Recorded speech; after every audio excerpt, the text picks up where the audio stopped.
that's how we ended up with the interview. You did a great job, and that's, thank you. Although it's a piece, it's a critical piece.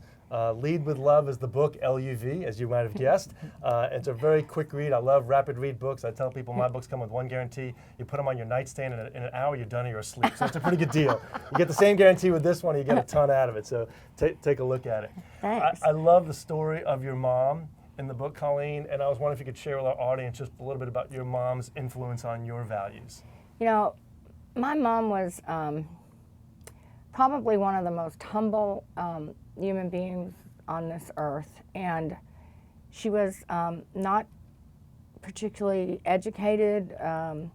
She was not an intellectual, but she had a heart that was as large as her body, and she was a very large woman. And she taught me simple things, even really without saying, I'm about to teach you something. Right. She led by example, I guess, is another way of saying it. So many of the most important principles and values that I developed in my early years were learned more from watching her and how she handled situations than they were from her sitting down and saying, okay, now I'm going to teach you a very important story in life. For example, we were quite poor. And we didn't have a lot, and but that never kept her from welcoming anybody to take an extra seat at the table. You know, and she welcomed people into her homes with open arms. She was just a very loving, caring person. And only years later did I realize that many times that meant she didn't eat that day. But that's who she was. She also taught me that you didn't have to be ashamed if you didn't have a lot of material things, as long as your clothes were clean and you kept yourself neat. And she also taught me that golden rule behavior, you shouldn't judge others, basically. That I mean, she used to say to me all the time, you never know what goes on behind closed doors. Right. And I never really knew what she meant until years later. I finally got it. I was very slow to learn. But she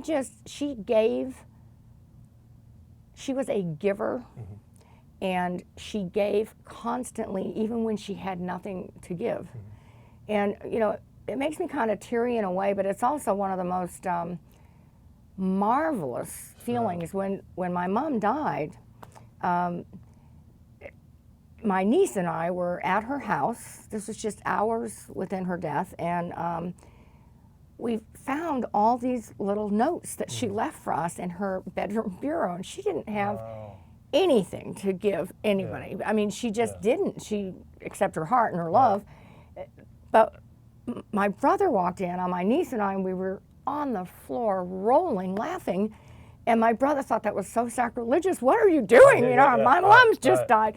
And I said, look, she's leaving instructions for us even in her death. You know, she has nothing to give, but she's told us where nothing that she owns needs to go. That's great. And why it should go there, and why she knows they would need it. And, you know, down to who she wanted to be her pallbearers, who she wanted to sing at her funeral, what song she wanted. You should have seen me telling the Irish Catholic priest that we were going to sing When Irish Eyes Are Smiling.